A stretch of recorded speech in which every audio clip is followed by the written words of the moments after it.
charge 2% or 4%. Big difference in those payments, right? And we know the same effect on credit cards, right? Okay? Now, good credit can make you a lot of money because you can buy a house with far less down payment if you have great credit, right? Okay? You can even buy rental properties if you have great credit. And then start letting somebody else buy you a house, right? Because that's basically what renting is all about, okay? Now, so in my econ, we have a credit education system. We teach you everything that you need to know to build great credit. We even have the dispute letters that you need to dispute negative things on your credit. Now, some people, which is a good thing, but I'm a little misdirected here. Some people think, well, you know, I don't really want to tell them that's not my debt on my credit, because I really did, it really was my debt, and I really didn't pay it on time. Well, let me help you with it, okay? Negative stuff on your credit report is 35% of your score, okay? But here's the deal. Some credit bureaus collect information on a person without their permission. And then they sell that information to somebody else without this person's permission. Am I correct? Now, nobody else can do that. That's illegal for anybody else to do in this country, right? So, Congress said, okay, we're going to let them do that because it's a necessary service, but we're going to have rules. So in 1971, they created what's called the Fair Credit Reporting Act. And they said that if they're going to do that, they've got to be able to validate anything that they put on your credit report. So what we do is we use that same law. Because they're using the law to collect information on people without their permission, sell the information without their permission, so we use the law. So the main dispute letter doesn't say it's not your debt. It says, Mr. Credit Bureau, you reported that I paid such and such creditor late, and I need you to validate it. 79% of the time, they can't validate it. That's across the board, no matter who sends the letter. Boom, it's removed. Now, if they say they validated it, then we send them another letter that says, the Fair Credit Reporting Act said not only do you have to validate it, you got to validate it by telling us who you talked to. And they can't do that either. Because they don't. So they can't validate most of their stuff because it's all done electronically. And they just got random people, they got people out there just reporting stuff. Does that make sense? So we get a lot of it removed. Then we show you how to build new credit. We show you how to maximize credit utilization. You know? So helping them, see, it's a financial game. You have to get credit even if you don't use it. Okay? So we start showing you all the rules of credit. So you build a great credit score, and now you can do some other things financially. So that's the fifth strategy. The last strategy is investment education. Investment education makes us better investors, which provides us with better investment income. Investment income, that's the freedom income, isn't it? That's the income that we want. That's right. That's the money that comes in that we don't have to work for, right? Right. So we teach all of our associates investment terminology and investment strategy. Now, one of my favorite strategies is own a piece of America. If you're going to live in America, you need to own part of America. See, as consumers, we spend hundreds of thousands of dollars throughout our lifetime with big American companies. I'm talking Walmart. I'm talking Walgreens. I'm talking AT&T. I'm talking Verizon. I'm talking big companies that we spend money with, right? Now, wouldn't it just make sense for us to shift some of those dollars from buying consumer goods only to buying stock in those companies? So think about this for a moment. Probably from the time you was this tall, somebody told you what a bank account was. Get your bank account, open up your bank account, get your savings account, right? But did anybody ever tell you to buy stock in the bank? See, if your money is good enough to go in Bank of America and make money on your money, then your money is good enough to own part of Bank of America, right? There you go. All right. If your money is good enough to go in Chase, your money is good enough to own part of Chase, right? See, when you put your money in the bank, they pay you 2% on your money. When you own stock in the bank, they pay you a percentage of everybody's money in the bank. See, we got to change our strategy. See, my mom loved me, though. My mom was one of those moms that no matter what I did, she'd always be like, Y'all see what y'all made my boy do? She know I just did it myself, right? But she was always on my side, right? But she couldn't help me make money because she didn't know the financial rules, right? Now, if I asked how to cook a pound cake, now that's a whole different story, right? She can get that done, right? Because she knew the rules, right? You see, we got to get the rules. So what we're talking about in my income is changing your strategy, becoming an owner, minimizing taxes, eliminating debt, making money with money, not just with labor. We can't become financially successful and millionaires just with labor.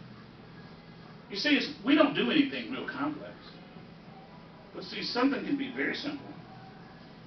But if nobody ever mentions it to us, we never see an example of it, we might go 10, 20, 30 years and never even think about doing it. So that's what my income's bringing up. See, we have plenty of cash flow, but we got to turn some of the cash flow into assets, income-producing assets, so we can become owners. Does that make sense? And in my econ, our strategies help you do that with the money that you already have. Then you also have the opportunity to make other money. So these are the 5 strategies. There's others, but these are the main 5 strategies. So you can see that when you implement these, you're getting more cash. Some of you talked about you'd already done that. So that's why we say this is the membership that does what? Pays you. And then you tell somebody. And then you earn business income. And the market is over $1 trillion market. It's over $1 trillion market. See, all we do is 2 things. We use the membership, get positive cash flow, and then we tell somebody about our experiences. See, Mr. Clark, he used a strategy. He lowered his taxes. He got positive cash flow. Of course you want to tell somebody, right? Of course you want to tell the people you love first, right? Right. Of course you want to tell somebody else. Then they get the membership, and they use it to get their benefits. It's just that simple. That's all we're doing. You see? Now, we also have the fastest pay system in the industry. We pay every Friday. We just drop you a check in your bank account. We've been doing that for over 15 years. Okay?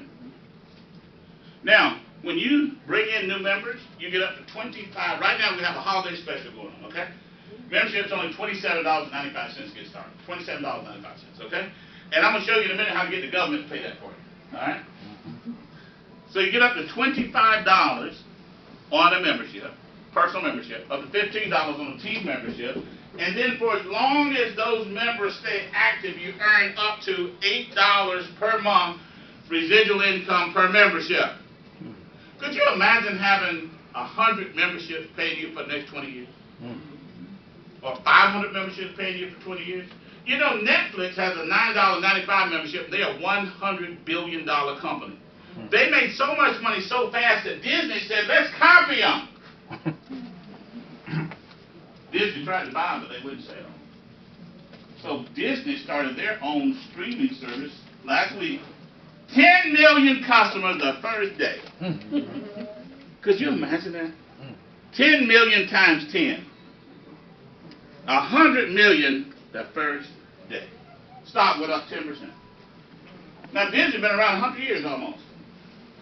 You see, this membership idea is a big time idea. This digital platform, that's the way we're building wealth in this new world that we live in today. Does that make sense? Yep.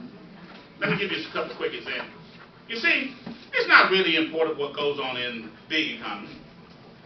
It's not really that important what goes on in the American economy, the world economy, U.S. economy. It's important what goes on in your economy.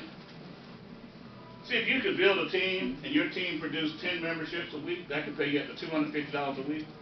10 memberships a week for 50 weeks. You could have over 500 members by the end of the year and be earning an additional $3,500 a monthly residual income. You know how much money you got to put in the bank to make $3,500 a month?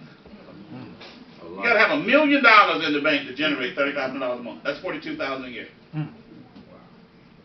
Now, if you could build a team to generate 50 memberships a week, that'll pay you $1,250 up front and up to $20,000 in monthly residual income. Now, we've got some people that are doing over 250 memberships a week. 250 memberships a week can pay you up to $6,250 a week and over $100,000 a month in residual income. We just had a gentleman in Atlanta by the name of Ray Arnold. I don't know him. I never met him. I just seen him on the video. He joined on October 31st, and he just made Infinity a couple of days ago. We was looking at it on the road coming up. He's already got 522 members. That was this afternoon about 3 o'clock.